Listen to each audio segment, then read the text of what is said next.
So as you can tell from the title of our presentation today, it's supporting the success of your student.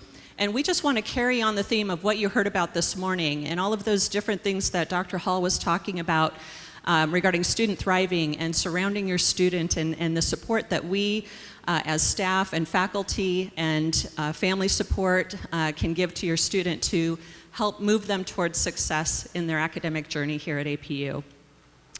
So one of the first things that we want to talk about is our Undergraduate Academic Success Center.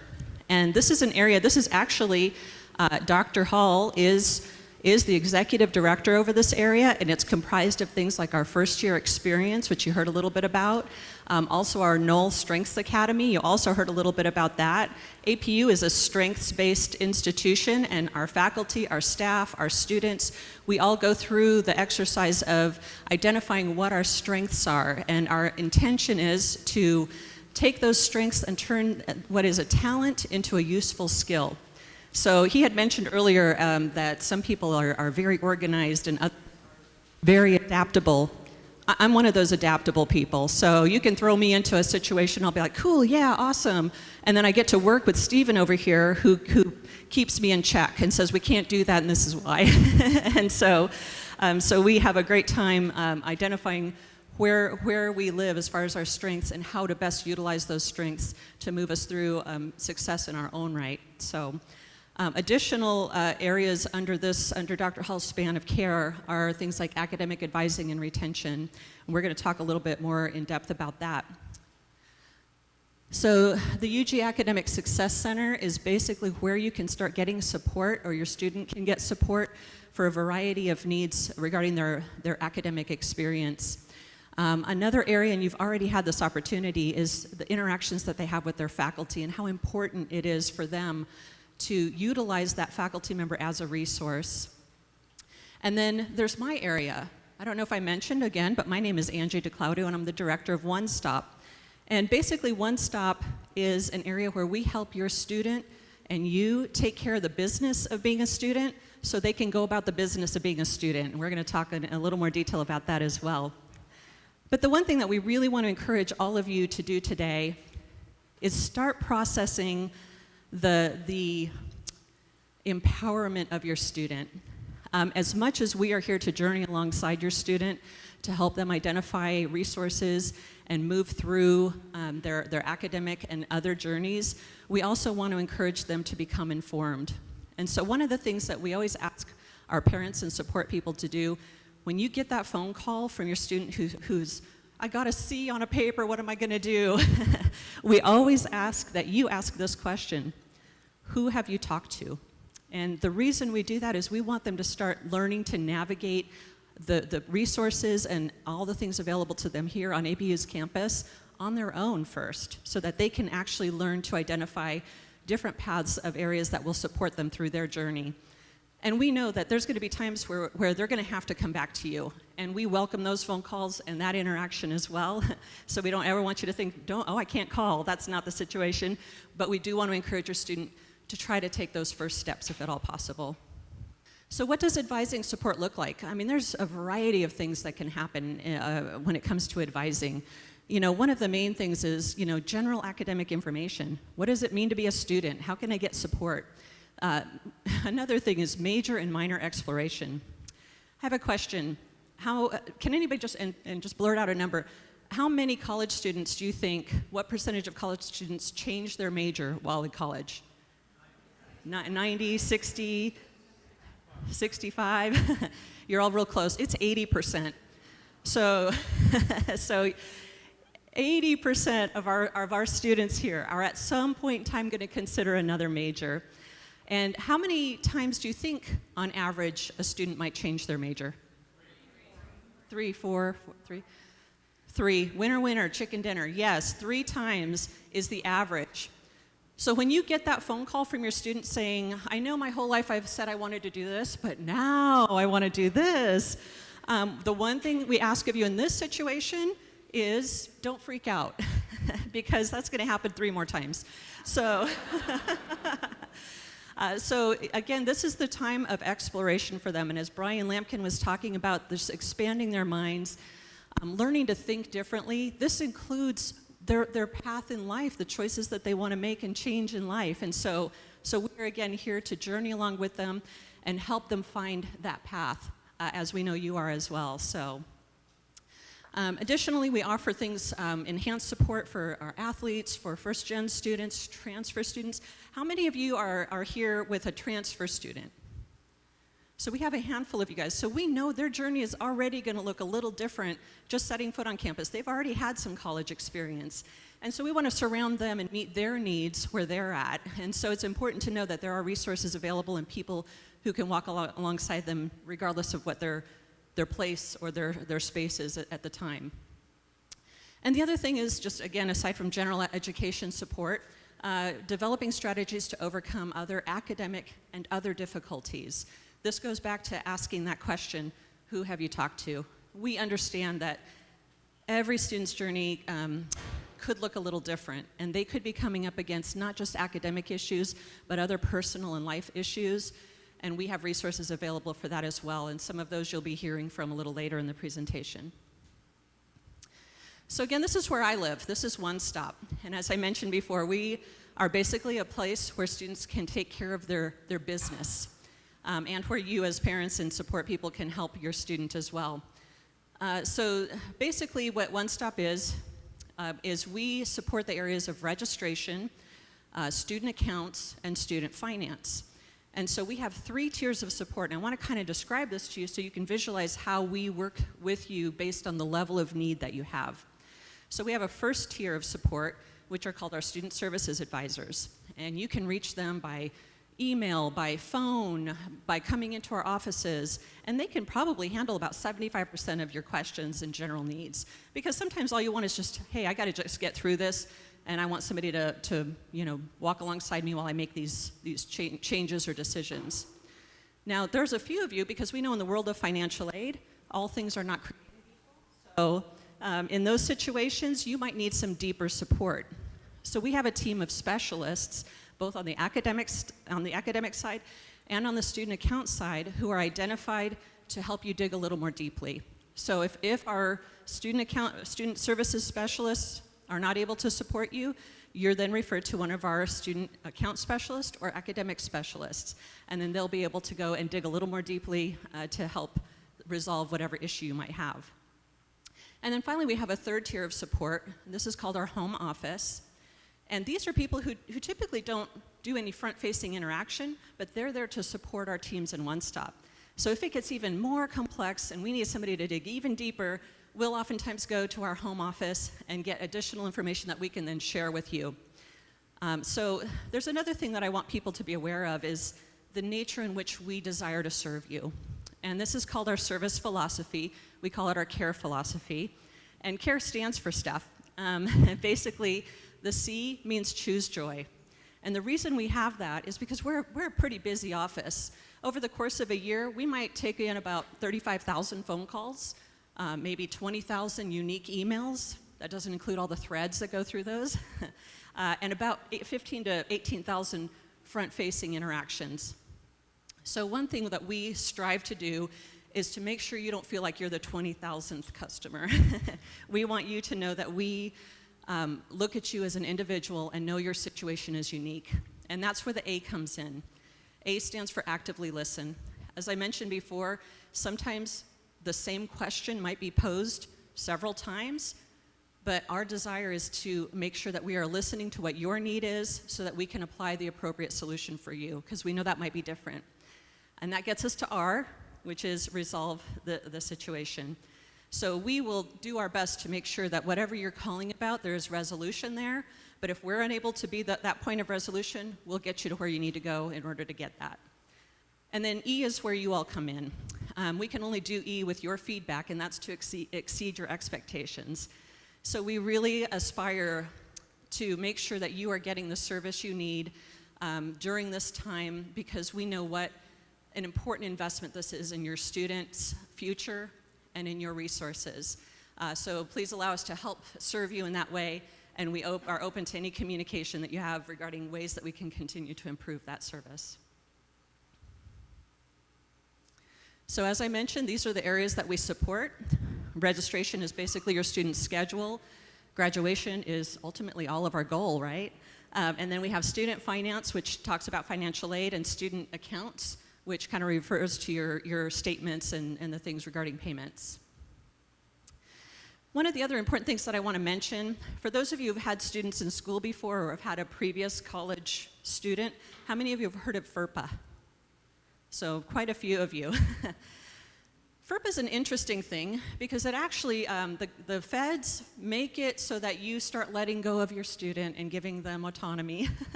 And the way they do that is a funny thing happens that when they become a college student, they now are the owner of all of their information. And they have to give you permission in order to access that information. Funny, right? Because I'll tell you a secret. We know you're probably paying the bill. And so, so it's funny that when you call us and we don't see a FERPA release on file, we can only speak in these great generalities about the questions you might have. But until we see a release, we are not able to talk in detail about your particular student. So this is the conversation to have at dinner tonight at the table, because we're going to tell you how you can look and access that FERPA tab, and your student can give permission to whomever they like. They can also revoke permission at any time, but that's the place where they are able to give you permission to get access to their information so that when you call us, we can speak specifically to you about your student. So again, really important information, something great to talk to your student about.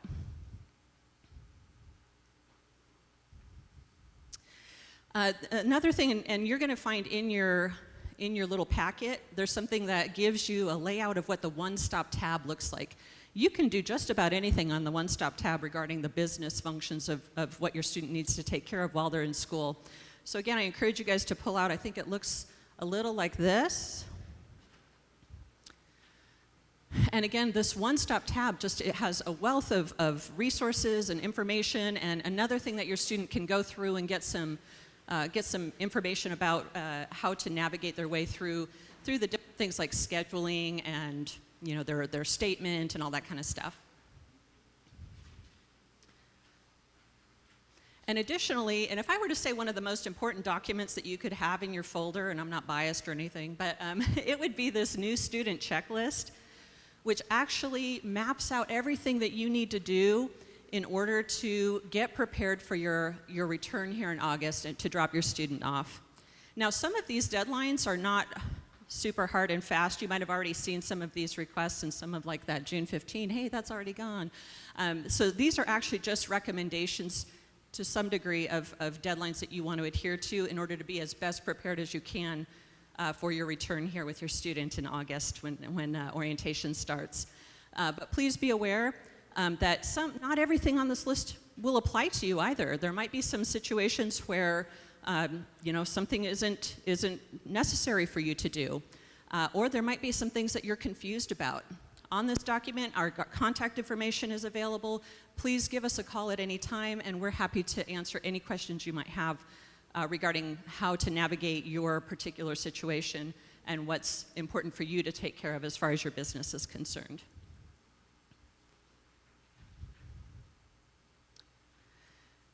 And with that, I always like showing this picture because this is our president, John Wallace, speaking to our graduates and everybody in our most recent ceremonies. We have the opportunity to watch, close to 1,000 graduates cross the stage. And it's one of the most powerful things for those of us who work in higher education to witness. And we know that this is what your goal is as well. And so any way that we can support you and your student to get to this point, that's why we're here.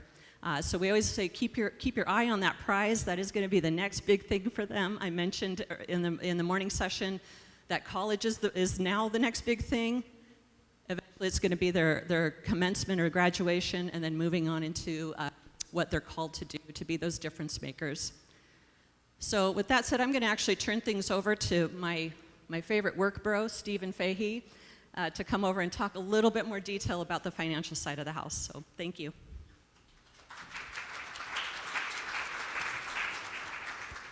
Angie, I assume that's a clap for you, because I don't think anyone's clapping about making a payment, right? Right? I don't know. Good job, Angie. Thank you for allowing me to be here today. I'll try to be brief, but we really do, even on the financial side, want to make this a seamless and easy process for you and your students. So again, so they could go about the business of being a student. So I just want to talk to you guys for a few minutes. One of the things Angie mentions is financial aid. It's really unique to each individual student. And so I'm not going to spend a lot of time kind of talking about that. But I did want to draw your attention to one more thing in the packet related to the financial account. And that's just a resource for you. You could get some general questions answered there.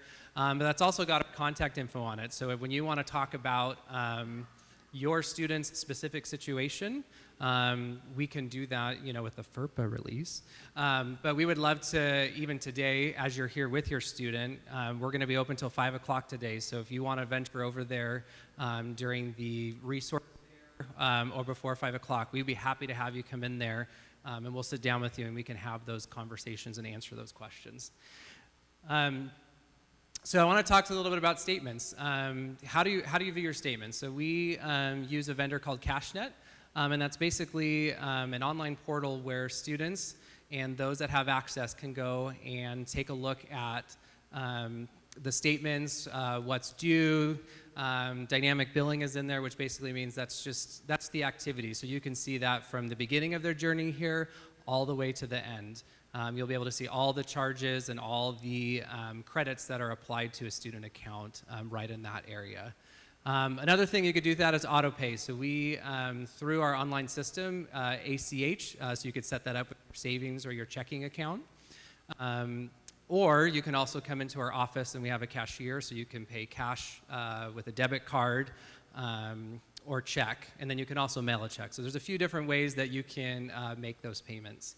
And probably the most important thing about CashNet is there is a feature that's called an authorized user, and that is actually something where your student can go in and give you a username and temporary password to have actual access to that site.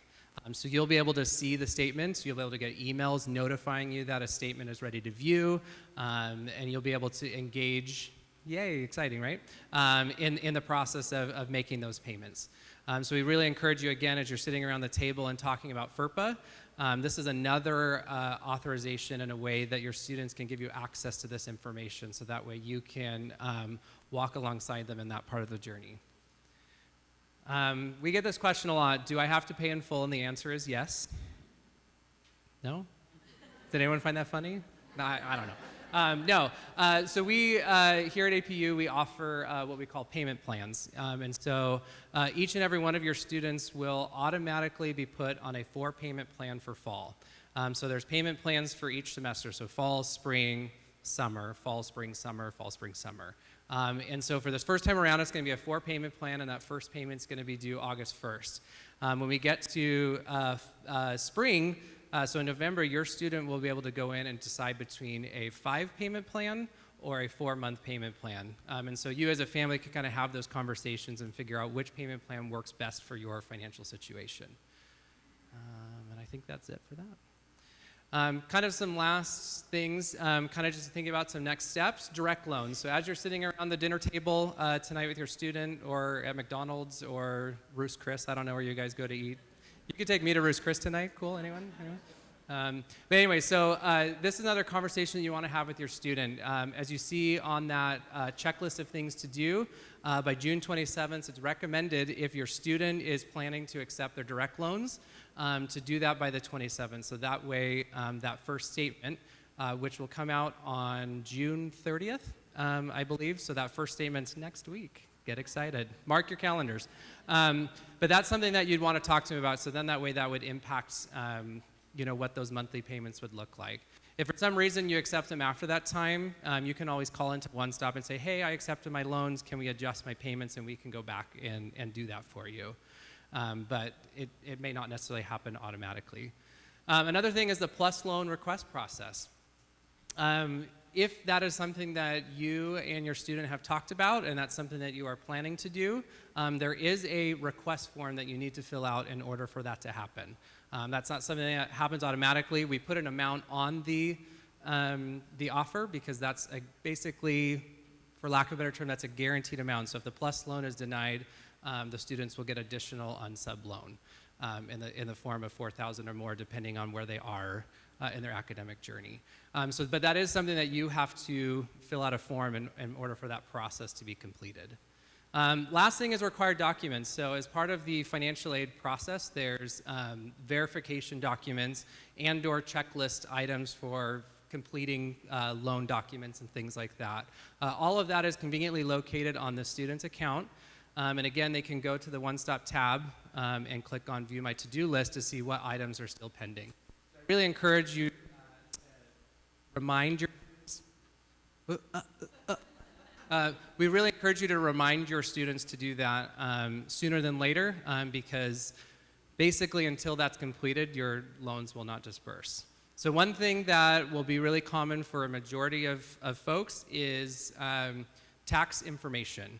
And so on the FAFSA website, you can do what's called the data retrieval tool, and it kind of just links your FAFSA with your IRS information. The FAFSA doesn't automatically capture that information, so you have to go in and follow a few steps for that.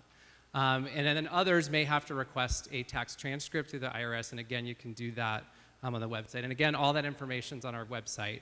And so we encourage you to kind of walk your students through that. The sooner they do that, the quicker their aid can be finalized. One last thing is on-campus jobs.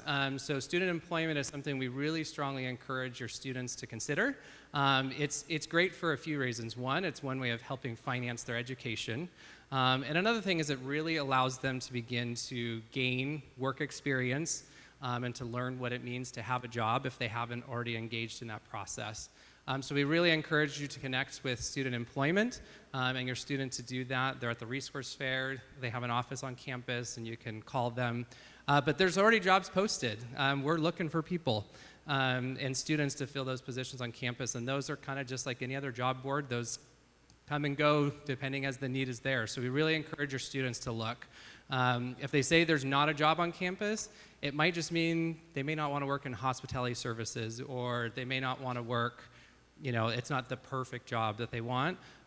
So we really encourage them to kind of just keep looking at that and really figuring that out. So there are jobs for your students. Lastly, we really encourage you again to utilize One Stop as a resource. And so we have our contact info in your binder and the information up here, but we really encourage you to connect with us and your student to connect with us so we can answer any questions you might have and help this be the smoothest possible. Great. All right, so now I'd like to welcome up Kimberly Widefield. She's Senior Director of Undergrad Admissions, and she's basically the head of Team Awesome. So, right? I mean, I think my team's pretty awesome. Yes. Let me grab my mic. Is there a mic? Do you want this one? Yeah, that one. Here, this is Okay. for you. All right, thanks, Stephen. Will you guys give Stephen a hand? Okay, I'm so happy to see you all here. Those of you who have found their way into this side, could I ask you to do me a favor and move over into the front part over here? That would be very helpful for me. It'll be a better view, trust me. One thing we wanted to let you all know, we meant to let you know ahead of time, is this session is being recorded because we have some families who have been unable to make these events, and we wanted to make sure that they had the same resources and same information that you have. They just won't get it in person. So right now there is a live recording going on. Hi to all of you joining us. Live, kind of live. All right, so I want to talk to you a little bit about this idea of, remind me, how many of you have students who are transfers? Okay, so some of you have kind of made this transition already from being the parent of a high school student to the parent of a college student, right? Now, how many of you have students who are high schoolers? All right, okay, so, and some of you aren't raising your hands, so that's okay too. Now, I want to tell you, you are parents, you have parents of the first generation, family members of the first generation of students who answer a question, who is your best friend, and they name mom or dad. All right? What this means is that you guys have developed a great relationship with your kids, and they respect you, they admire you, they love the way that you help them and work in their lives. I know that they may not always tell you that, but you are the most influential person in their life. Now, from the day they were born, well, maybe if you're like my husband and I have younger kids, so I'm not at the same point as you are, but from the point that our kids were born, we were talking about our goal is we are going to be raising kids who will not be children and need their parents forever, right? We are raising them to become adults who can function as adults, who are the type of people that we would want to be teaching our own children, who we would want to have employed in our own workplaces. That is the leading our church, being a neighbor to the people on our street. That's who we are raising, right? This transition from high school into college, this is an opportunity to actually get to see what happens when you let your children spread their wings. Now, I know that you heard Angie talk about FERPA, and so the federal government does really help you make that transition in some ways. But I want to talk to you about some of the ways that you can help your student successfully make that transition. One of the things that you need to know is that the first 5 to 8 weeks of college are the most important in your students' overall success in college and getting to graduation in a timeline that you like, right? So what does that mean for you? Well, how many of you flew in to be here today? How many of you came by plane? All right, we got one over here. All right, for you, this piece is gonna come a little bit more naturally, all right? But for the rest of you, you all took a car to get here, right? So you guys are within a driving distance. This is really important for you to hear. Those first 5 to 8 weeks, if your student is living on campus, it is quite likely that they're gonna call you at some point and they're gonna say, Mom, Dad, Nana, everyone's made a best friend. I'm the only one who hasn't made my best friend. This is hard. The fact of the matter is, everyone hasn't made their best friend yet. Everyone is having a hard experience at this moment of realizing this is new, we're all new to each other, we're all getting to know each other.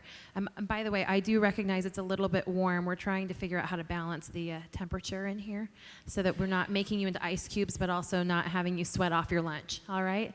But when they call you and they tell you everyone's found their best friend but me, your first inclination may be to say, sweetheart, I'm so sorry. Tell you what, why don't you come home? I'm going to make you your favorite meal. I'll make sure Dad's around. We'll all play that game you like, or we're all going to watch that, that one favorite movie of yours, and we're going to do this together. And let's just come home, and I want to take care of you, right? That's what we do. That's what I do as a mom. I just want to take care of my kids, and I want to make sure it's all okay, and I don't like it when they feel uncomfortable. But that is not going to be your best way to help them be successful. The best thing that you can do for them when they call you is say, sweetheart, I know, don't worry, everyone else is pretending like they've got it all together. I don't think you're out there advertising the fact that you haven't found your best friend. No one else is doing that either. Stay there. Why don't you find out what's going on your hall? Is there a hall lunch happening? Is there a hall meal? Have you talked to your RA? Have you checked in with your RD? What's your alpha group up to? Some of these RA, RD, alpha group, we're going to talk a little bit more about that in depth next. But rather than encouraging them to get a ride or hop in a car to come home and have you help comfort them, encourage them to dive deeper in as they feel uncomfortable. Encourage them to dive deeper into what is happening here on campus. Encourage them to dive deeper into the relationships that are right at this very point, at this 5-week mark, might feel a little uncomfortable. Encourage them to stay engaged. If you can help encourage them to stay here, to plug in here, not to check out and go back to what was familiar at home, and check out and go back to whatever friend group was at home. And not that they have to disengage from a friend group, but to engage deeply here, they will not just have a better first semester and not just be more successful in their first year, but college student affair research shows us that if we can help them navigate this first 5 to 8 weeks, and this isn't just at APU, this is research that's done on a national level across the country on first year college student experience. If you can help them through that first semester, keep them plugged in, but especially first 5 to 8 weeks, they will have higher first-year GPAs, they will have higher retention rates, they will have higher persistence rates. Retention means the number of students that have started their freshman year and come back their sophomore year. Persistence means number of students that start their freshman year and keep going to school all the way throughout their career. And it affects, and what happens in that first semester affects the entire trajectory of their college career. And so what does that look like for you, right? How do you support them? And where are they getting support here? That's what we're going to talk about here. I want you to feel like you have a resource in a way that you can support your student when they call and they are having questions and they're not sure who to talk to. Because you're their best friend, you're going to be the first person they call. And so can you do me a favor? When you open up your folder, there is a worksheet in there that says on the top, this is your cheat sheet, all right? This is campus resources family, all right? Behind me, you see names of offices and departments on campus. Some of them are a bunch of letters like SCRD and UASC and CSA and IMT and LEC and ABC, right? All these things that you may not be familiar with, but this is the language your students are going to use. So we wanted you to have the cheat sheet here, okay? So you have the cheat sheet. This is the web of individual offices and centers that are going to help provide the care for your student to have a successful first semester and a successful time in general here at APU. When your student calls you and is faced with an issue, in high school, it is quite likely that you say, tell me what's going on. Okay, give me a second and I'm going to call your guidance office and I'm going to take care of this for you, right? Now, guess what, guys? You don't have to do that anymore. You can say, oh, sweetheart, I'm so sorry. I'm not even allowed to do that anymore. Federal government won't let me, right? But instead of saying, here's how I'm going to fix it for you, what I want you to do is I want the first thing you to say to your student when they call you with a problem, I want you to say in return, who have you talked to? I want that to be the first question you ask your student. Who have you talked to? And it's quite likely they're going to say, well, you. I called you. Aren't you going to fix it for me? And this is when you're going to remind them, hey, you're a college student. You're an adult. That lady back in June, she told me you could do this. All right, I'm that lady. So I want you to ask them, who have you talked to? And if they say they don't know who to talk to, here's a list of resources. If you have somebody who's saying, Mom, all I learned how to write in was MLA style, and now I'm in this class and I have to write an APA style. I don't even know what that is, and I got a worksheet, but I'm totally confused. Look here and say, hey, I have this idea that you have a writing center on campus. Bottom on the back sheet. I think that they're open still. Their number is, why don't you give them a call? Or in fact, why don't you go online and set up an appointment? I hear it's free. So this is how I want you to use this. I want you to use this as your guide to how to help your student help themselves, all right? This isn't your guide on who you should call. This is your guide on who your student should call, who your student should email, where your student should go talk to somebody, all right? And that's, for career and calling, to talk about what they want to do when they grow up and how they can prepare to do that. That's for disability services, if you want to make sure that we can work on providing the right accommodations for your student to be successful. That is for all different areas, all right? And we're going to get a chance to hear from some of those areas in just a little bit, and you'll have a chance to actually send in questions and vote on each other's questions so we get all of your questions answered as much as possible. But that's who we want you. We want you to let us help take care of your student and help them learn how to be an adult, all right? Now, a really great time to re-engage with your student and actually come on campus is our family weekend, Homecoming 2016. You can see the dates here behind me, but you also have an important dates sheet in your folder, and it has this date on it. And this will just be one of many times that we're telling you about this, but on October 27th, we want you to come back on campus. We want you to go to class with your student. You can go to chapel with your student. Go to dinner rally and hear the amazing things our alumni around the world are doing. Hear some of our music groups sing. Come to our football game. It's a great block party. If you have younger kids, anyone have younger kids? Anyone? A few of you? Okay, they're going to love it. They have bounce houses and like the sumo wrestler things where they get to put those things on and bump into each other. They have in and out for tailgating. It is a great time. So this is a really good time to come back and re-engage with APU and with your student. Now, I'm saying re-engage. I'm not asking you to not talk to them. All right? But what I do want to acknowledge is the fact that your student's going to be really busy as a college student. How many of you have other kids who are in college already? Can I hear an amen on they're going to be busy? They're going to be busy. So if you are texting them every half hour or even every few hours and you're not hearing from them, please don't call us and say, I haven't heard from Janice since 10:30 this morning. Can somebody please go check on her? Can you instead this summer, use this summer to set up some rules of engagement? How are we going to stay in touch? What is the way that we're going to manage our relationship? Maybe it's going to be every Sunday night at 10:30, you guys are going to talk on the phone for a half hour. And that's going to be when you actually talk. And anything else will just be, icing on top. Maybe it'll be that you connect, maybe it'll be that you connect on Tuesday evenings, or maybe it's, can you just text me once a day just to let me know everything's going okay?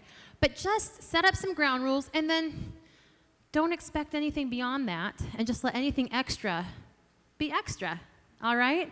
But set something up ahead of time so that by the time your student gets here and is really busy in school all day, you're not wondering what's going on because you suddenly went from, a 20 to 40 texts a day relationship to a you're lucky if you got one a day relationship, all right? So set up some ground rules, but then come back for our family weekend.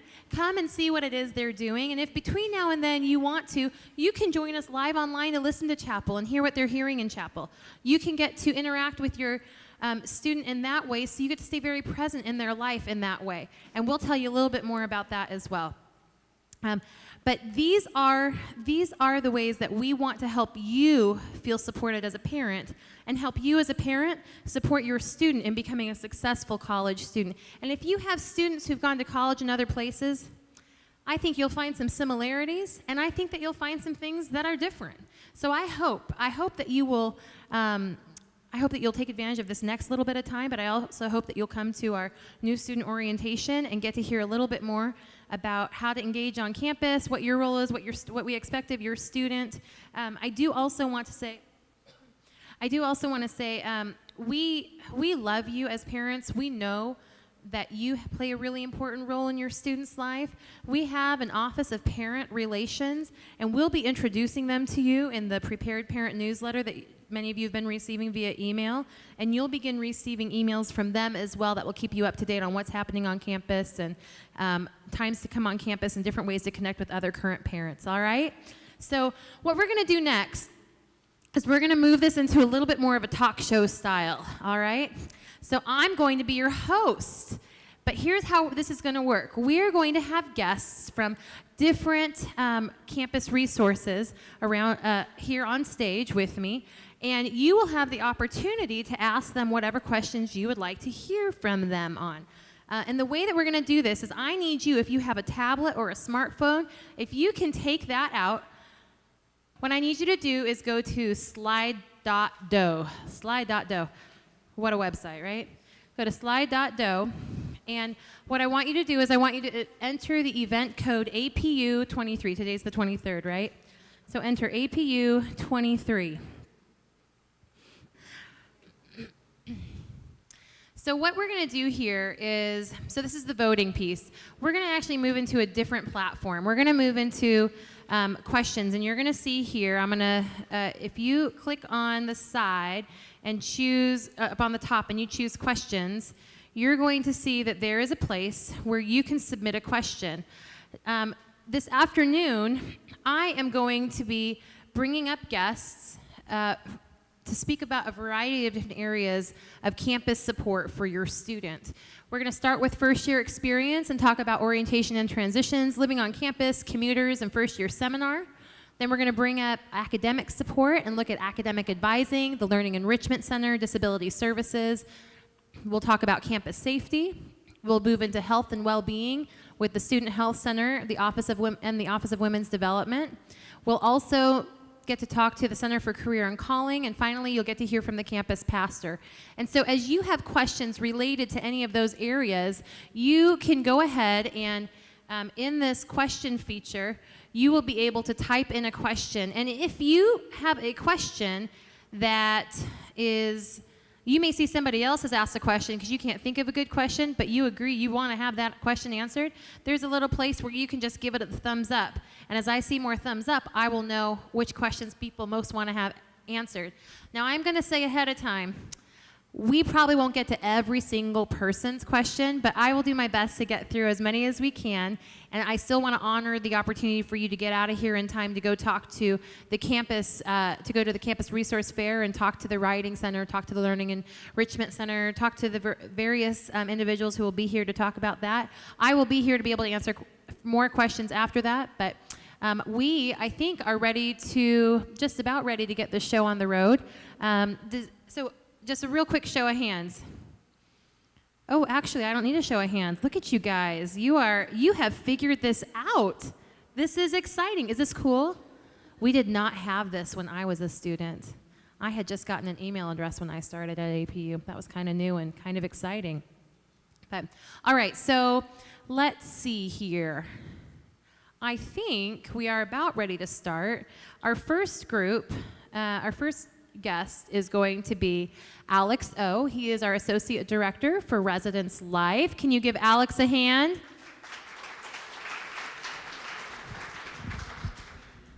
Alex will be able to address questions surrounding living on campus and what happens on the weekends and all of those types of things. We'll talk a little bit about campus housing. Actually, let me just address that right now. Campus housing, if you have a student planning to live on campus, we do have a freshman and sophomore requirement for students to live on campus, but if you live within a 50-mile radius and they're going to live at home with their parents, then they can submit a housing exemption. But housing assignments are going to go out next week. So your student is going to get an email from undergraduate admissions that says, you're going to get your housing assignment tomorrow. Check your apu.edu email address.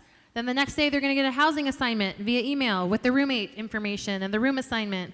And then the next day, they're going to get an email from undergraduate admissions that says, you got a housing assignment yesterday. We're so excited that you're living in X place or Y place. So go ahead and tell your students to be aware, looking out for that. But that is happening. The assignments are being made right now. And we will be getting the roommate assignments and the housing assignments out by the end of next week. All right? So keep your eyes out for that. So, all right. In addition to Alex, I think we will have Stacy Champagne here. I don't see her here yet, but I believe she is on her way. And she's going to be able to talk about first year experience and orientation, new student orientation and transitions. She'll talk about team transfer and what we do to help ease the transfer student experience.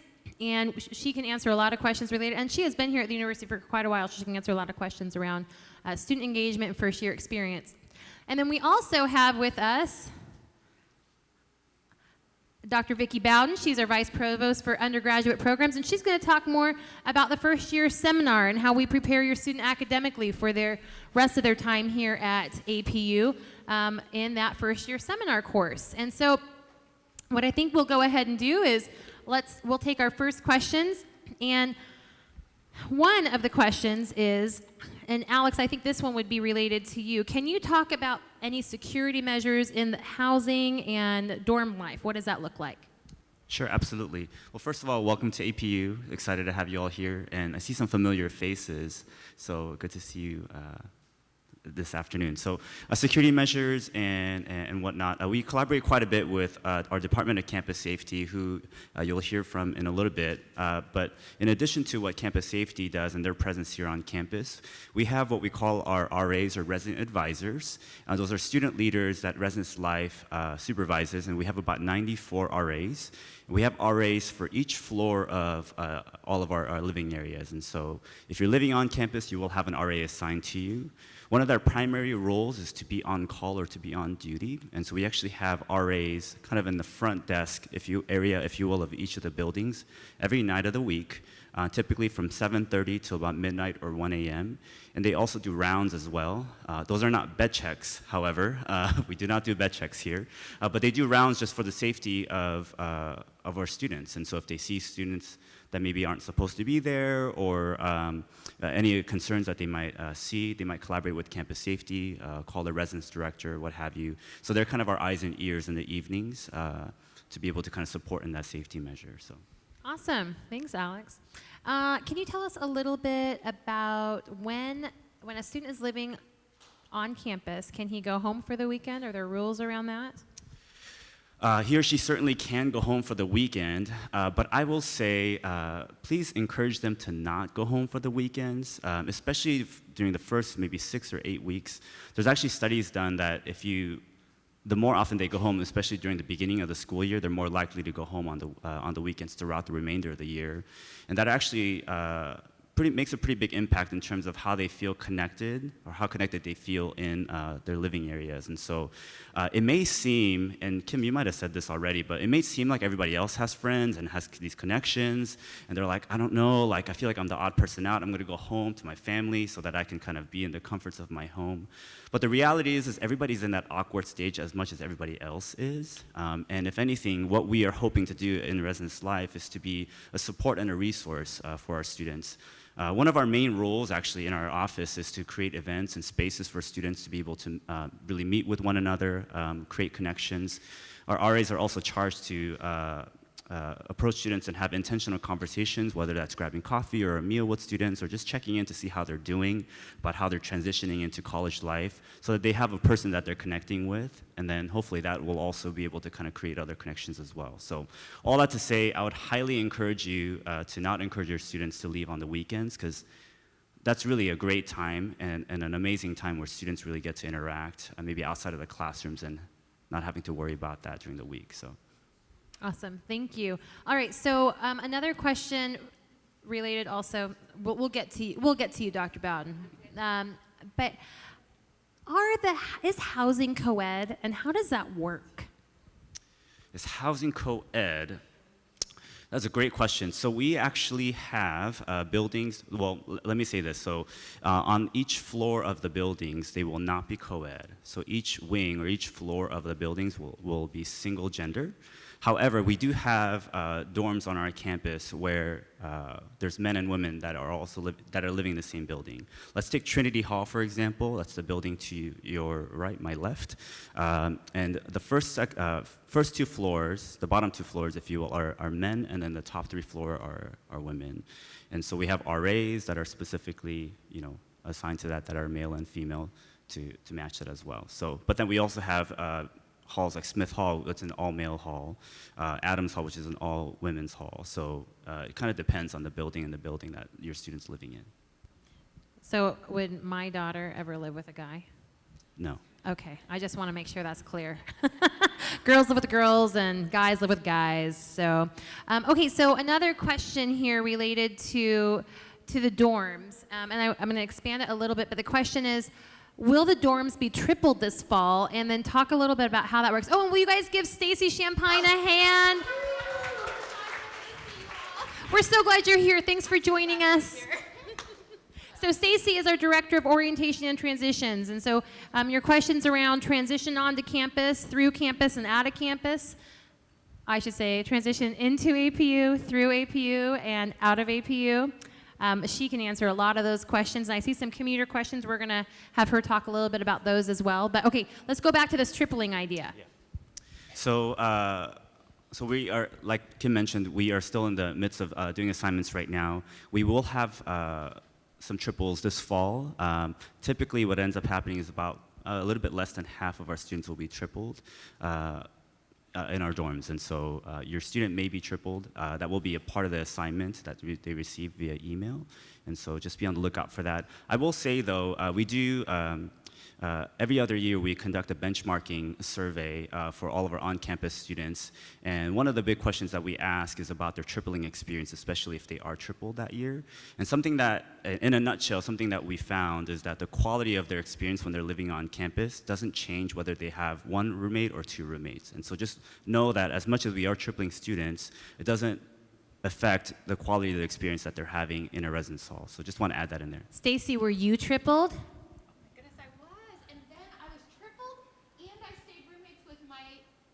Freshman year roommates all 4 years, so that's fun. I was tripled too, and I still my family vacations with one of the gals I was tripled with. Our husbands are best friends, our kids are best friends, and so just like I'm gonna let you in on a secret. We keep trying to find research to demonstrate that tripling isn't good. And no matter what survey we do, we cannot come up with the research to back it up. And so we continue to triple when we have that need. And so we will continue to do that this year as well as needed. But as you heard from Alex based on research, and as you heard from Stacy and myself, we don't have negative experiences to report on that. So, okay, so here's another great question. I'm going to make it a little bit bigger because there's a lot of questions around this. Can mom stay in the dorm? And specifically, are there, let's call them guidelines. Are there guidelines for who can come and visit, and what does that look like? Great question. We do have a guest policy, so I would want you to take a look at our guest policy. That sounds good. Guest policy. Guest policy. So the guest policy states that no guest is not allowed to stay beyond 3 consecutive nights. And I would hope that you would communicate to the other roommates that maybe are aware that they are having a guest, so it's not an awkward, oh, you're staying here overnight. That's kind of interesting. So I would just include that as well. But our policy states that 3 consecutive nights is really the longest a person can stay.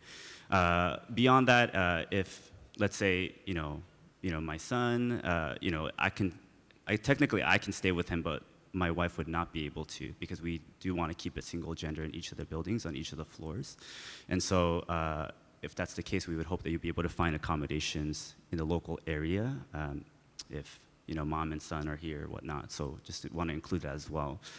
But yeah, I would just maybe encourage you to give them the space that they hope that they would need. Maybe, yeah. So as a mother of a college student, don't go there. Really. He would be mortified if we showed up on campus to stay a night. Oh my gosh. Even if you are his best friend. Right, but don't go there. No. Okay, Alex. Thank you, Vicki. Thank you. Actually, Stacy, what are some of the ways, a few parents have asked, what are some of the ways my student can stay connected if they're a commuter? Because most of these families are from the local area, or at least from a drive, a short drive, or a little longer drive. I know some of you got up really early this morning. But some of you will have students living at home with you. So how can a commuter stay connected? How can they actually feel like they're also equally a part of the community? Definitely. So as far as commuters go, there are a couple of levels of support and multiple levels, but specifically for commuters, we have an office on campus called Communiversity, and they are an office that really directly supports commuter students. So they have done even work in this past year specifically to provide physical places where commuters can be if they're between classes or they want to, be at a place where they can eat lunch. So they have created physical space for commuters, as well as creating support opportunities for commuters through having student leaders be invested in commuter students and staff and resources going to commuter students. And then also for every student, whether they're living on campus or they are commuting, every student, when they get to campus and during the first day of orientation, they will meet their alpha group. And so that is their orientation group, and they will meet them on the first day of orientation. And those alpha groups will be led by an alpha leader, an orientation leader who is a sophomore, junior, or senior student. And they will meet regularly both throughout orientation weekend and week, and then into the first semester. They will meet weekly throughout the first semester as a place that would provide support, be able to have a place where they would be able to just ask questions, to be able to get to know other people. And so that oftentimes feels like a great place of support for commuter students as well. Thank you. And can I ask just one more question related to commuter students? And I'm saying I ask, but they're asking. How about orientation and commuter students? Is that something that is important? Do commuters also need to attend orientation? Is there anything specific to them in orientation? Great. We would love for all commuters to be present at orientation, with the exception of one event that is happening just for residential students on a Tuesday evening. Every other event is open to both residential and commuter students, and is highly encouraged to attend. And then we also throughout, and you can see the full schedule of what's happening on our website, but there are actually during that time a couple of events scheduled specifically for commuter students. And so we hope that that is a place where commuters can begin connection and be aware of the resources and the people around them that will be a support to them throughout their first semester here, but ultimately throughout their whole time at APU. Thank you. Okay, so let's talk a little bit more about what happens in the classroom and in the dorms when maybe things aren't going the way everyone wanted them to go or hoped that they would go. So, Dr. Bowden, can you address this from the faculty perspective? If a student has a problem with a faculty member, who can the student approach to help resolve the problem? And then, Alex, Stacy, could one of you guys also address that same question from the perspective of student-to-student conflict? Sure, that's a great question. So hopefully we would always be encouraging students to first make sure they're talking to the faculty member, that they're not just upset because I got certain things on a paper and it must mean the faculty member doesn't like me. And so first, just highly encourage them to talk to their faculty member. And then if they feel like they still need to talk to somebody else within the department that's within their major, they can talk to an academic advisor or with a faculty advisor, or they can go to the Academic Advising Center here, the Undergraduate Academic Success Center, and meet an academic coach there and share some of their concerns. And I do want to tell you we take these seriously, especially if there's some concern that a faculty is not treating somebody fairly. Usually, though, we look at the issue and we find, we just need to get the student and faculty together and talk things out a bit. The faculty may be totally unaware that they were perceived in a certain way, that the student was struggling with something they didn't realize. And faculty here are really open and wanting to help students succeed. So we try in every way to make sure we get those students and faculty together to talk about the issues. If something still seems unresolved, it can move up the food chain. I'm the end of the food chain. So and I meet with students and I listen through, and we have a process to help them if they really do have a grievance of any kind. But I want to go back to what we said about FERPA. If you call me and ask me what's happening, could you talk to me about it? I'll say I will love to listen to you, and I won't say anything back because I cannot say anything back to you. It's your student, it's their issues, their concerns, their adults. They're the ones who need to be dealing with whatever issues they have. And so I'll appreciate that you want to talk to me, but don't be surprised when I say, okay, that's great, thank you for sharing. Thanks for sharing. Does that sound awesome or a little hard? Sounds a little hard from a parent perspective. I wanted to say something about the first year experience. They don't talk about the first year experience for parents. The hardest part of being in the first year experience for parents is not being on the front row of your child's life anymore. The easiest part of the first year experience for you will not being on the front row of your child's life. I mean, they come home from school now, or they come home from work, and they, tell you every single minutia thing that's going on. And if they don't tell you, you're asking them if you're like me. And if you were like me when they were in high school, you're checking their grades daily. And you won't be able to do that here. So you won't be on the front row of their life. And it's okay not to be on the front row of their life because they will still be okay. It's so great to see that. And because we have this great team that really is backing them up, we are not going to let them not succeed. We're really going to support them here. So, so rejoice to be in the 10th row back or at the back of the stage, It's good. Awesome. Thank you, Vicki, Dr. Bowden. Okay, so now what about roommate situations? What if something's not working out between roommates? How does conflict get handled in the dorms? And is there I want an opt-out, get out of jail free? Oh, that wasn't a good way to call it. But anyway, can you talk about this from the resident director perspective? This never happens, and so I'm just going to pretend if it does happen. Just kidding. So roommate issues do come up, And I think, we really try to take a developmental approach of, hey, this is a great opportunity for students to be able to be open and honest with one another. Because frankly, to be honest with you, that doesn't happen as much as we would like to see. Students just kind of skirt from the issue and maybe think about something else, or maybe would find a different friend. But we really want to encourage them, hey, let's address this issue if we need to, and we would love to support you in that. I mentioned RAs, resident advisors.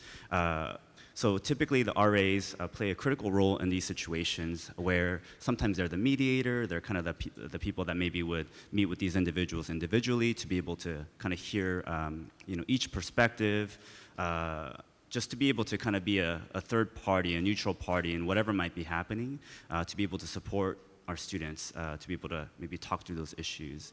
I will say that we try to gather them together and talk it out first. That's kind of our first approach. We believe that's actually really important, again, so that if they haven't talked to one another about it, that we're creating a space and an environment, hopefully a safe space for students to be able to do that. If it goes beyond that, we actually have what we call a residence directors. They're actually full-time staff members that live in each of the buildings as well. And so the residence directors, kind of as a professional staff member, kind of shed some light into that situation, whatever that might look like. And if for whatever reason, at the end of the road, it makes sense for us to say, hey, you know what, it might be best for us to move you to a different location, we will go ahead and do that. We are not and say, duke it out. If you don't, you're stuck here. That's not our philosophy.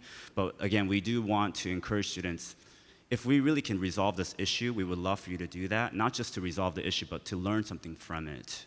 So that's really the approach that we take. I mean, can you even imagine if the first time you had conflict with a roommate was with a roommate in college and not with your spouse? Wouldn't that be amazing if you could figure out how to work through conflict first with a dorm roommate, and then when you got married and had a new roommate, you'd already kind of figured that out? I think that they're doing some good work in helping our students in that way.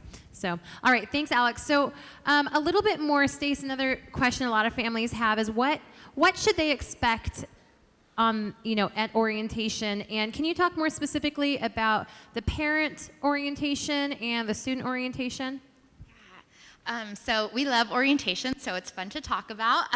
On August 26th, if you don't have this date on your calendar, August 26th is the first day of orientation. And for families, that orientation will begin on Friday, August 26th. And then on Sunday, August 28th, that's when we will ask families to kindly leave, and we want that to be done well, and we hope to do that with a big bow on it. But that is when you probably can make plans to go out off campus. And so in that, during that weekend, we hope to provide really a greater insight into the culture of APU, that you would know even more deeply about the mission, about the resources, about being able to find connection and a sense of belonging. And that is so important to us. So we do that through various sessions that are maybe more informative. We hope to do that through times where you can connect to other families or students, times where we just want to have fun opportunities provided where people can feel a sense of comfort, and that the transition is done in a way where we hope that you as families feel really encouraged about where your student is at in this transition. And then after families leave, we will continue kind of more formal orientation for students from that day through the first week of classes. And so we will do some other information sessions with students. We will find other places of connection that they can have more time to connect with their orientation group and others. We'll do a variety of different events. If you are wanting to know more about those events, again, the schedule is available online, and you can see some things that are both for families and students. Some things are specifically designed for families during that weekend, and then some things will be just designed for students. And so we would love for as much as possible for everyone to come to as much is that is feasible. And so that feels like such a great time, and we hope that if there's anything that we can do to answer questions or to make your transition and your students' transition here to APU more seamless or more, just encouraging along the way, please let us know how we can best do that. And what's mandatory? There's a few questions related to what's mandatory. What's mandatory for the parent? What's mandatory for the student? Yeah, so although we highly encourage people to come to all aspects, of orientation whenever possible, that would be our ideal dream. But, and most people I would think do, but we don't have anything that's mandatory for families. But for students, we have a couple of different sessions that happen on Monday and Tuesday, and they will be noted as mandatory. That we really want to make sure that students are set up to be as successful as possible as students, both inside and outside the classroom. And so we hope to equip students during that time to give them the best chance possible to be successful here. At this point, can you please give Dr. Bowden, I keep calling you Dr. Vicki Bowden, Stacy Champagne and Alex O a hand and thank them for their time?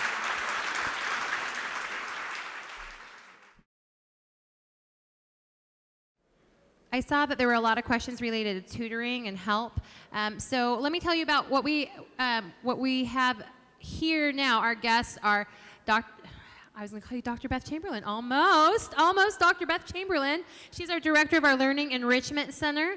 And Learning Enrichment Center oversees tutoring and supplemental instructions, as well as our disability services. And then Dr. Bowden represents our academic advising, and she can talk to you a little bit about that if you have questions about how that works. But let's start with, Beth, there's been several families who've asked about tutoring.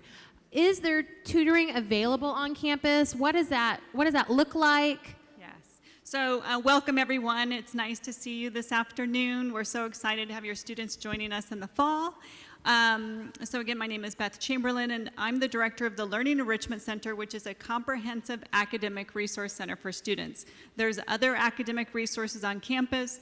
The center that I oversee houses 4 programs: a robust tutoring and supplemental instruction program, disability services. We're the testing center on campus, and we also do the placement assessments, which I know a lot of your students have received emails about. Some of them are taking their assessments in Sakioka this afternoon. And so for tutoring, we employ over 60 tutors per semester. They are faculty recommended. They are peer tutors for your kids. We don't just look for students who are the highest achieving. We look for students who have a passion to teach their peers. And you would be incredibly surprised at how passionate our students are, our tutors, to teach their peers. And so we have over 60 tutors in 90 subjects, 90 plus subjects. So we're really the content area specialists, if you will. We also have an incredible writing center that your students will love. They do a fabulous job. We have a math lab over on West Campus, and we have a lot of support. So, great. Does that help to answer your question? Yeah, that helps question? answer. I think that helps address the questions.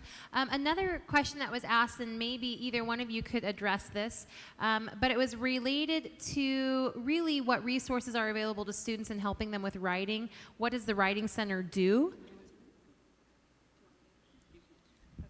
So just so you know, both the Writing Center and the Learning Enrichment Center have online schedulers for appointments. The Writing Center is, they have their main site is here in Marshburn Library, but they also have a satellite site on West Campus. Students can make online appointments. They do an excellent job.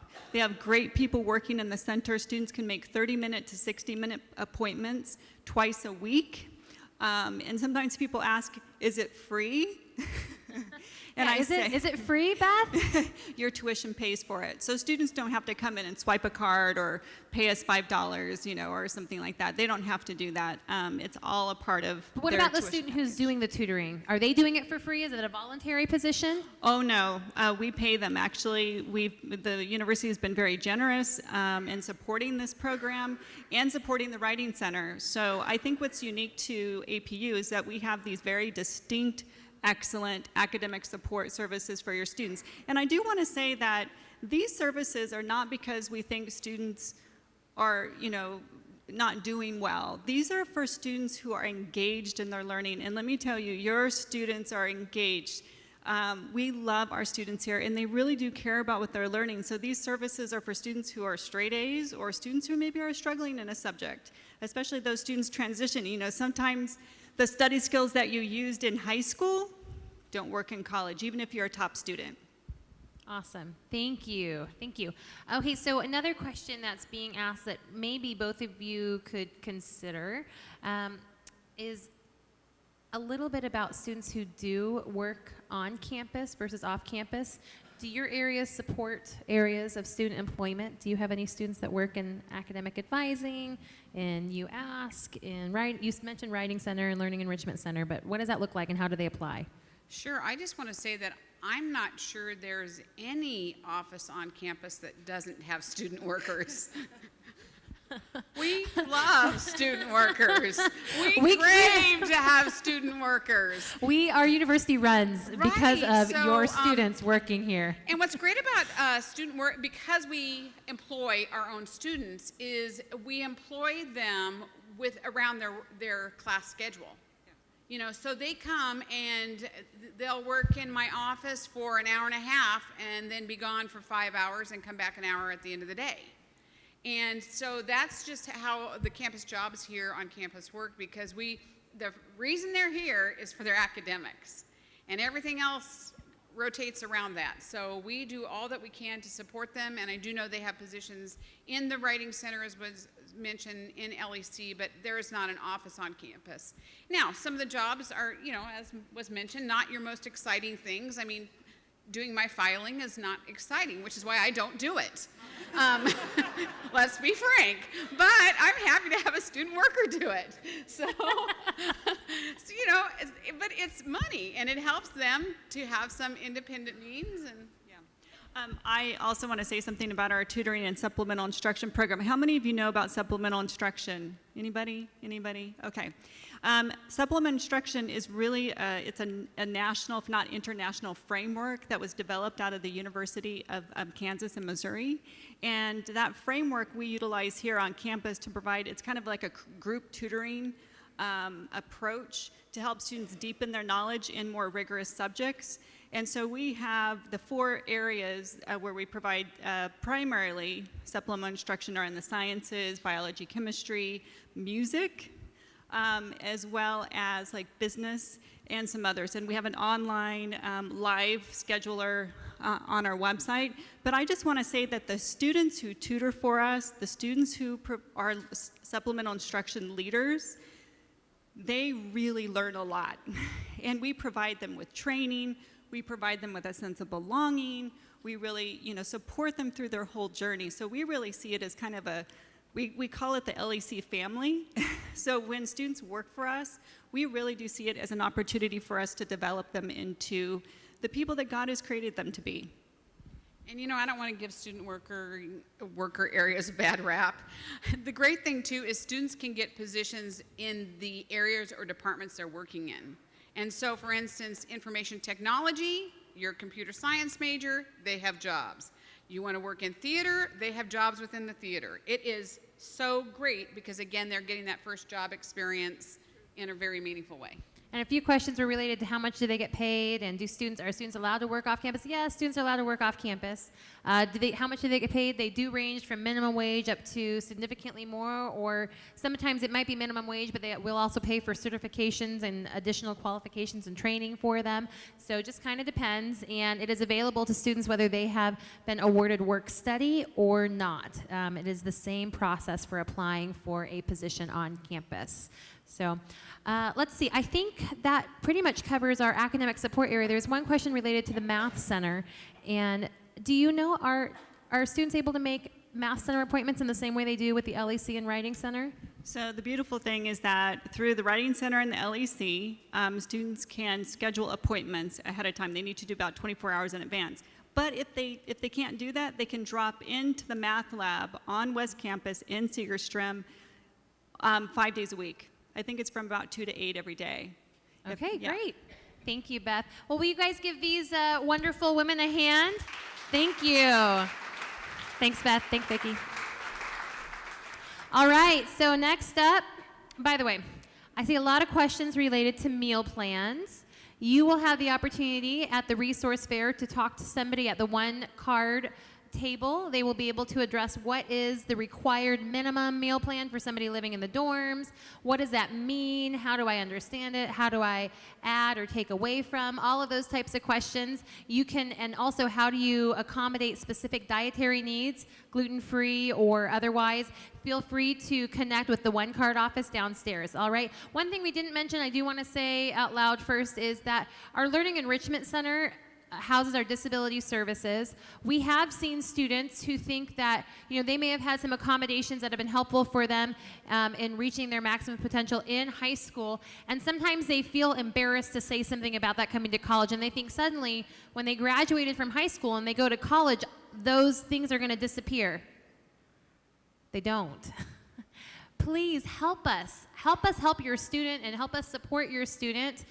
We want to have as much time as possible to help get your student supports in place. I think it does work a little differently than in K through 12, but we would like to be able to help you as soon as we can. So if you can get any documentation that you have around accommodations needed to our Learning Enrichment Center, even as early as now, we can start working to prepare to help your student have the supports they need. All right? So, okay, let's talk about campus safety. Let's give a hand to Willie Hamlet. Willie, come on down. Hi. How you doing? Good. How are you doing, Willie? Doing great. Good. Guess what families want to know about? Scholarships?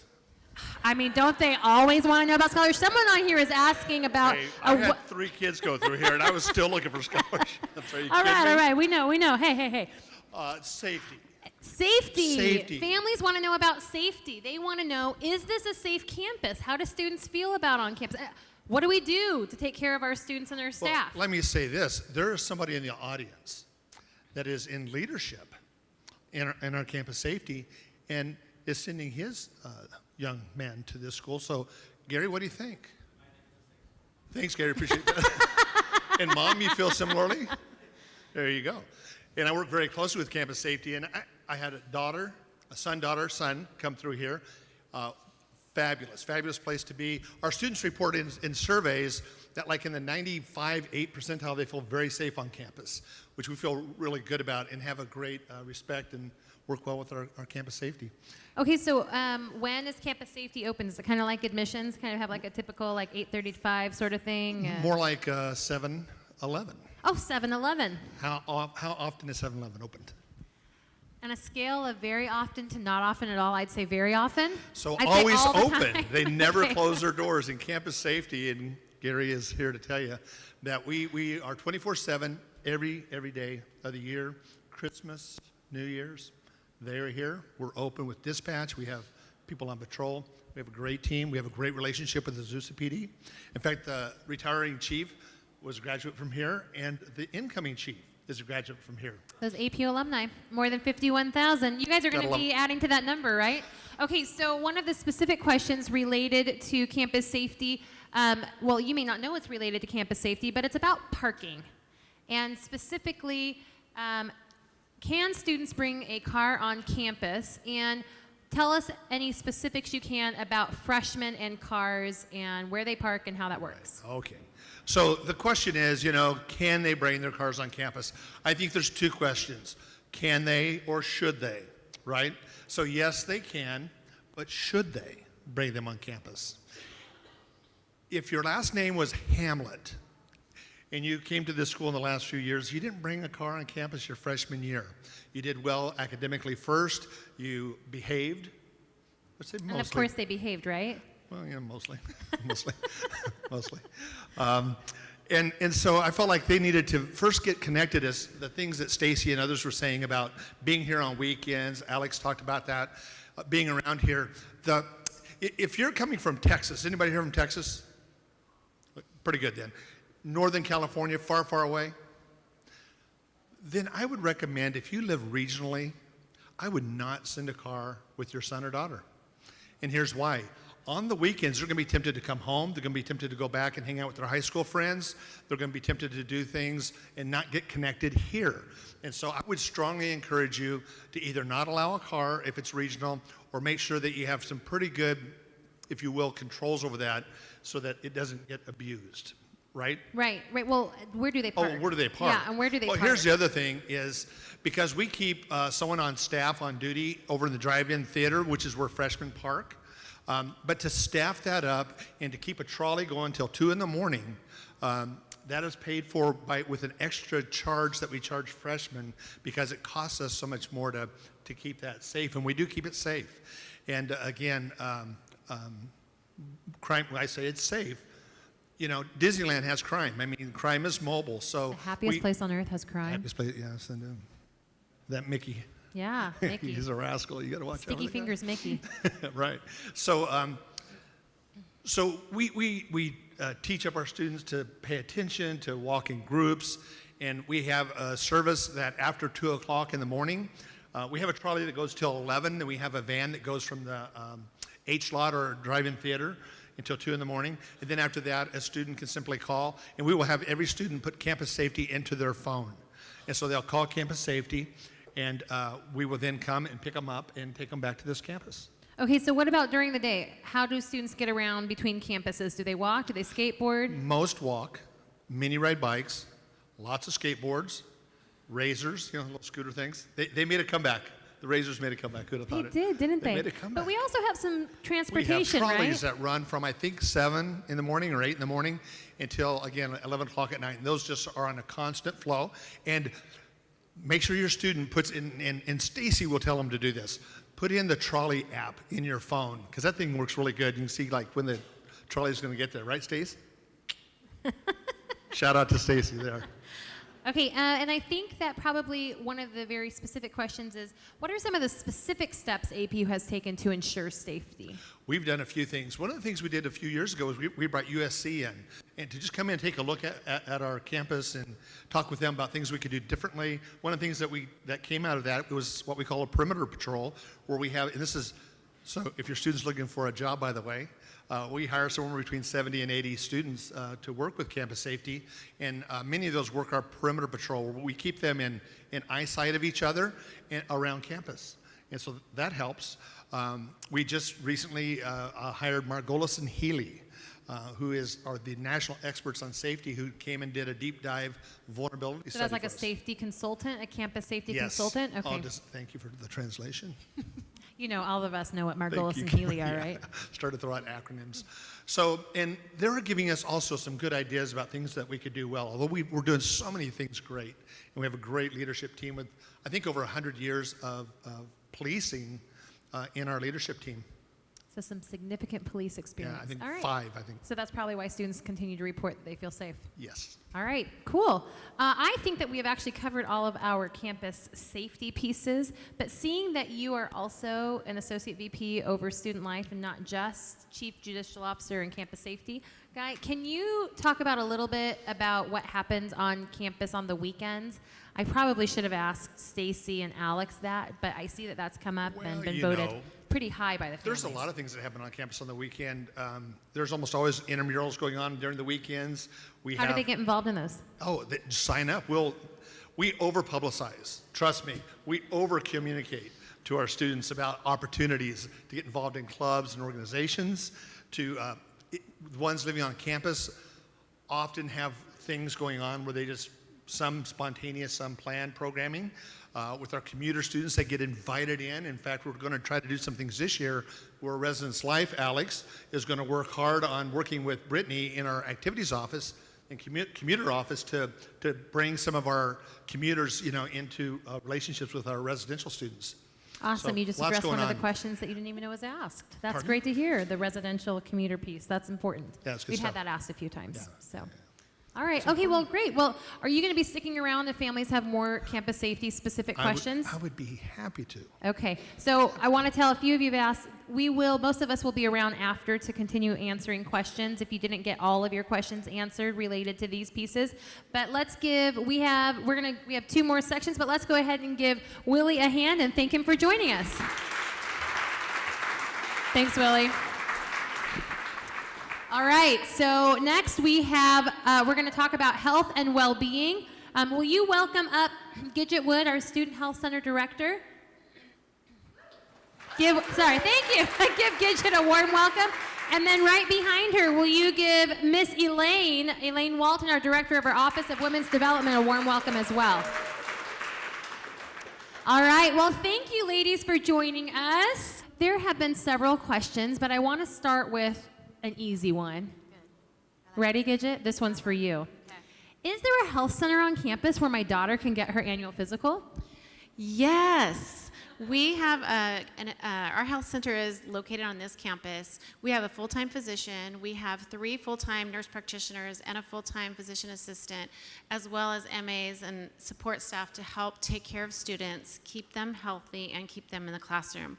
And we also feel like we're part of the developmental process and really helping develop them to do the self-care and empower them to make healthy lifestyle decisions. So, yes. We do. Awesome, awesome. Can you talk about some of the ways that APU supports nutrition, especially as students transition from living at home under their parents' care to making some more personal decisions? Yes, I saw nutrition was related on a lot of the questions you guys were sending in. Our health staff actually can do a lot of nutrition education, but we also have a nutritionist here at the university, and she works in hospitality, working on menus and nutritional facts, as well as working with students that have allergies. So she's available for individual consultation within the health center. So students coming on campus maybe with special nutritional needs or allergies can make an appointment at the health center and with her specifically. And I just want to say that there is lots of opportunity. Gluten-free is a huge thing right now. There's all kinds of adjustments that have been made. So I think there's 9 or 10 different venues on campus. Students can eat healthy at every single one of those venues in some way. And we actually have something on the website that will direct students to that information as well. Thank you, thank you. Now, can you talk a little bit about what do we do in the evening if somebody needs health care, and when is the health center available to families? The health center is not 7-Eleven, so we are open Monday through Friday from 8 to 5, closed in the afternoon for lunchtime. And so if students, 24/7, we have a nurse advice line. So even if it's 2 o'clock in the afternoon or if it's 2 o'clock in the morning, students can call that advice line. It's a registered nurse, and they can say, this is what's wrong with me. Is there something I can do before the morning, or do I need to go to the ER? So they can get good advice on what they can do in that moment. Okay, great, thank you. And then how about Student Health Center and its availability? Is it, if you have waived the health plan because you have your own insurance, what can your student expect from the Student Health Center? Okay, big question. So it does not matter if you have Kaiser, it doesn't matter if you have HMO, it doesn't matter if you have PPO, or it doesn't matter if you have the student health insurance. Every undergrad student has access, unlimited, free access to the Student Health Center. Great, thank you. And Miss Elaine, can you tell us a little bit about how your center helps to promote the well-being of women on campus? And is it a resource for just the gals, or how does that work? Oh, great question. The Office of Women's Development is designed to help women, primarily our undergraduate women, find their place and understand about their role as leaders and their role as women. Sometimes we deal with more difficult issues, and we're there no matter what. And it's not just open to women. We have men who come in to talk about ways they can navigate relationships and how they can provide support. Even last year, our grad assistant, one of our grad assistants was a male. So that really helped men feel like I can come and have a voice. Because when we have these discussions, and we quite often have any number of discussions about relevant issues, things that students want to talk about, when you have everyone around the table, you can have a more robust discussion. So we include men and women in that conversation. Awesome, thank you, thank you. Now, I'm not actually seeing any other questions related to health center and well-being yet, but that doesn't mean that they don't exist out there. So one last question for you, Gidget, would be flu shots. Do you do shots, immunizations? We do. We have flu shots. We have flu shot clinics, so we actually go to the dorm areas. So if your student says that they can't get one, they're just afraid of that needle. So yes, we always, every year we have them on pre-order. So yes, we do offer those. We encourage them. They get lots of messages from us that it's really important that they get it. Can I just say one more thing? Yes. Make sure that your students go online and fill out the TB questionnaire. There's our tables down there with a letter that tells how to use our EMR, or you can fax and mail them in, but we need a TB questionnaire and we need proof of 2 MMR. So it's really important, since that didn't go out initially in your packets, that you make sure that they do that. Thank you. Okay, well, you guys give a big thank you to Gidget and Miss Lane. Thank you so much. And Phil Brazel, come on down. So we're going to have a chance to hear from Phil. He is our director for Center for Career and Calling. And I wore the same shirt so you could recognize me. Yeah. That's awkward. Thank you. I didn't even notice that. Yeah. You'll be able to spot him in the crowd. Actually, we just took the picture this morning, so that's how that worked. So Phil, welcome. Thank you. Thanks for joining us. Great to be here. Thank you. Okay, so tell us a little bit about what do you do? Why do these students? Why do these families care about your office? Well, how many of you want your child to have a career or a job after they graduate from college? All right, can I hear an amen? Welcome to why I'm important right now. Why you should listen to me. I don't know. Sure, it's like getting late and you're like tired, so that's why you should listen to me. But basically, we are a part of an exciting group of people on campus that are helping the university and help students with the outcomes of their career and their jobs after college, and helping students transition well out of the university into their careers. And so we have a team of people, career consultants and employer connections, that help them, whether their pathway is directly to a job right after school or headed to graduate school beyond that. That they can book appointments with our team, whether drop-in appointments or individual appointments, to help figure out what the heck do I want to do with my life. Maybe their major doesn't directly link to a career, but to maybe has a broad stroke of what industries they could go into. And so helping them articulate what that is, but then also interact with industry professionals and alumni and organizations and employers that can help them sort through that as they figured out. Something that I wish I would have taken more advantage of while I was in college, to figure those things out. And so that's why they should care about what we're doing. Yes. Can you tell us about what's happening in that picture there? Yeah, so if you see that photo, I'm actually in the front there, and that's the Battle of the Interviews. It's one of the events that we put on this year to help to encourage and catalyze conversations around professionalism on campus. There's a group of students that we selected and went through a round of interviews, and then they came to do an on-stage interview in front of an audience of people and before a panel of recruiters and employers and administrators at the institution, which takes a lot of grit to be able to do that, and willing to do an interview in front of everybody else and then get feedback on that. And so the students in the audience got to watch and learn from them, but then also the students won a prize and got to interact and meet with a couple of employers. How many of you guys people. have students who like getting feedback? Code word for critique. Yeah, right. Can you imagine them volunteering to sit on the stage and get critiqued in front of their peers? That's pretty impressive. So wait, what did they get if they won? The winner won a $500 gift card towards more professional clothes. So, which is great. Not that they weren't wearing professional clothes, but to put their best foot forward beyond their time at APU. So. Okay, so I guess what I'm wondering, if I'm a parent, is does this matter to my freshman or my sophomore? Is there any connection between jobs on campus or jobs while they're going to school here?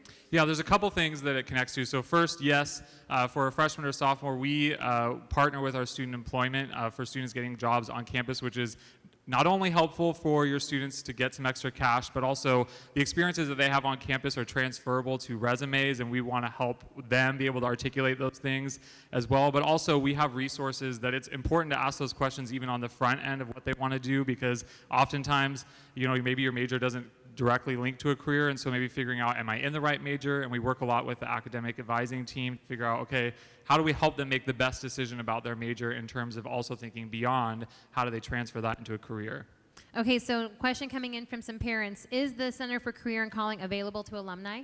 Yes, we are available to alumni. So if you are an alum, it's like another push, but we have career consulting appointments that you can do virtually over the phone or Skype or on campus as well. We're open during the summer, so if you're an alum, you can come back and get help. And that we have a lot of young alum that come back as well to get support.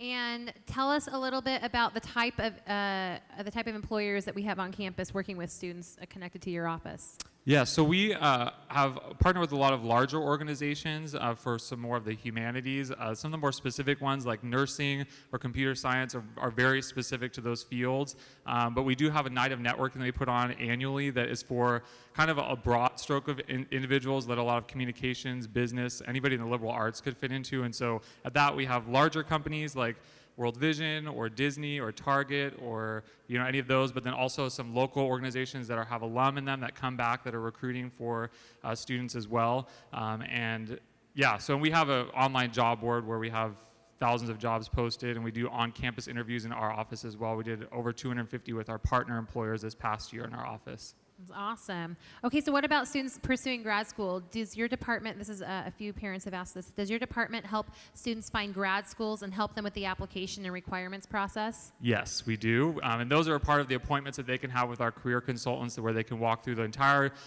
process, both in GRE prep or their what other prep that they may need for different testing, and then also with application writing and that process and getting reference letters. And we partner with the APU Society on campus, which is an organization that's run by one of our faculty that they get resources beyond just us, that they have different institutions that come in and share about those processes, but we support all of those efforts, not just getting a job, but also graduate school prep. Awesome. All right, thank you. Okay, so you can tell the Center for Career and Calling will be quite the resource for your students. I also do want to make sure, I don't know if he's probably not going to plug this, but if you're sitting in the audience and you're thinking, at some point I might want to hire an APU student as an intern or an APU alum, I know that Phil and his team would be happy to help you figure out how to post a job and even conduct interviews on campus. You would want to be connected to him. So if that is of interest to you, make sure to stop by that table after at the resource fair as well, and he can connect with you on that piece. All right, let's give Phil a hand. Thanks, Phil. Okay, so I see several questions about working on campus, and I wanted to make sure that you know that the difference between work study and student employment is that on work study, the amount awarded in work study will not be counted against the student as student income on the FAFSA the next year. Otherwise, there's no difference. The student gets a paycheck and gets to decide where that paycheck goes. They can take it to One Stop to help pay the bill, or they can take it to the bank and let it help cover laundry, let it help cover Starbucks, let it help cover a new pair of shoes at Nordstrom, whatever it is, all right? So that's how that difference works, and there are job opportunities in every single office: campus safety, undergraduate admissions, facilities, the campus pastor's office. Speaking of the campus pastor's office, let's bring Kelly Roth up. And you know what, Kelly? We left Koba's name on there. But I just wanted to say, when you look at that picture and you see that beautiful woman on the far left, that's Kelly. As you can tell, she's here. So will you help me welcome Kelly? So since the last time you were on this talk show, Kelly, we've changed our format.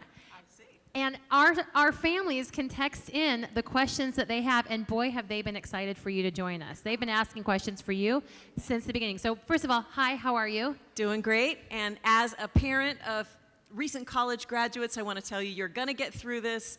It's going to be great. And I can't tell you what fun it was to see my kids blossom through their college years. So encouragement for you. Hang in there. It's going to be great. Thank you. And okay, so question number one is there a Sunday church service on campus? There is not a Sunday church service here at APU. We have a local church listing, and we really do encourage students to participate in local churches around the area. We will help them get involved in those churches. We'll let them know which ones are like walking distance, which ones bring vans or drivers to come and pick them up. But we really do encourage them to go off campus. One thing that's sometimes confusing is because we do have chapel services, people think, well, maybe we're trying to be the church. We're not the local church. The chapel services are really part of their co-curricular academic experience here that kind of makes APU unique. So we want the local church to be the local church, and we really encourage students to connect there. Okay, so there are shuttles and carpools to local churches. One of the other questions was, are there campus shuttles to local malls? No, there's not. But we will help your student get to places they need to get to, all right? Okay, and then also I wanted to ask you, let me see, I think there's a few other questions that have just come in here. Can you talk to us a little bit about some of the student leadership opportunities in the Office of the Campus Pastors? Yes, student leaders, we have a lot of student leaders in our office, probably about 80 this coming year.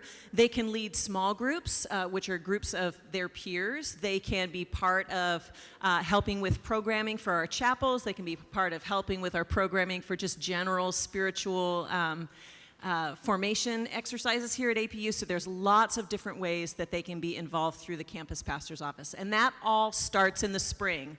So in the fall, we encourage students to sign up and participate in things, find out what they really enjoy, and then sign up for student leadership in the spring to be get ready for the following year.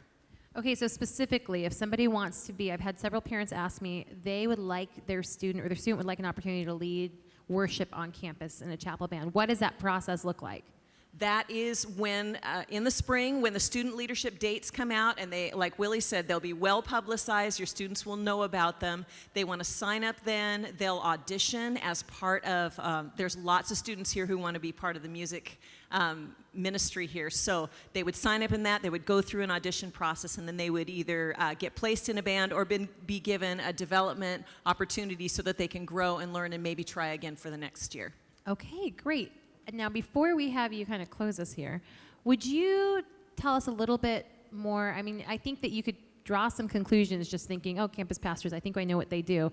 You have quite a big team and you do quite a lot of things. Can you just briefly talk to our families about what their students could take advantage of in terms of participation with your office? Absolutely. We have 7 full-time, those are our full-time campus pastors right there. We have one pastor who completely oversees chapel programs, so all of the chapels that your student will go to goes through that office. So that's our big kind of corporate time when we come together and we hear messages and worship together. That's regularly throughout the week. Then there's discipleship ministries and spiritual mentoring. So your students could be part of a discipleship group.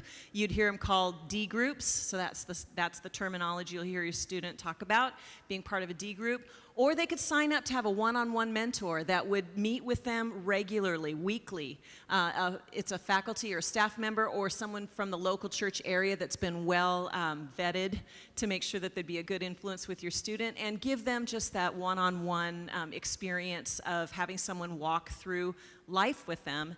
And then also we have a whole pastoral counseling area. So if your student maybe has questions of faith or they're hearing things in chapel or one of their classes that's a little different than what they grew up with and they want to try to figure it out, they can come and have a meeting with a pastoral counselor.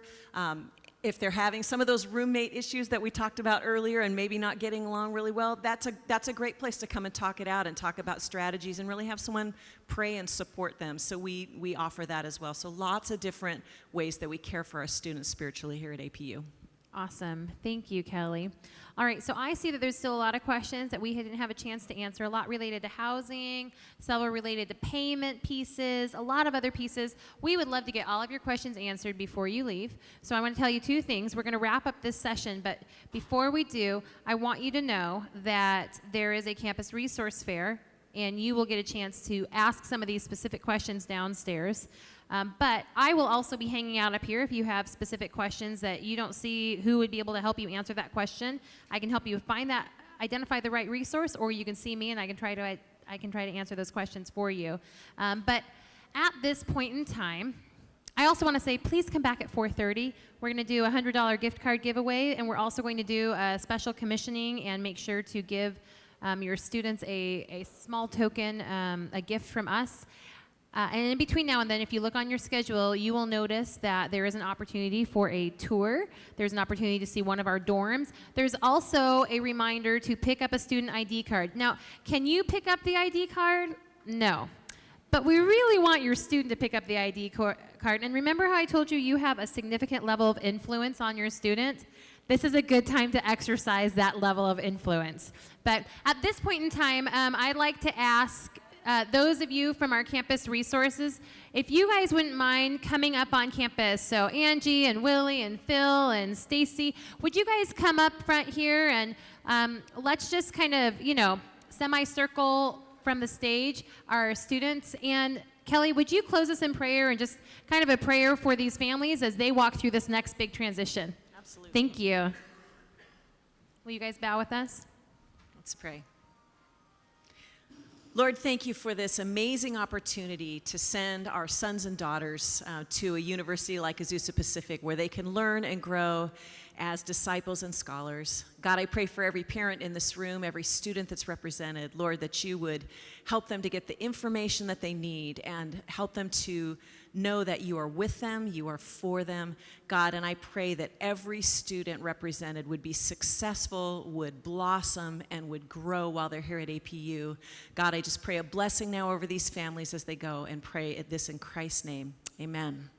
Amen. Thank you. So I hope that this session has allowed you to see that there is quite a big web of care surrounding your students and will help you make the transition, cross that threshold of needing to be chief and in charge of your student's life and letting them to take some more independence, but knowing there's a web of support here for your student. And we will do everything we can to help your student have a successful experience here. So, all right, you guys are dismissed and come on back at 4:30. Thank you.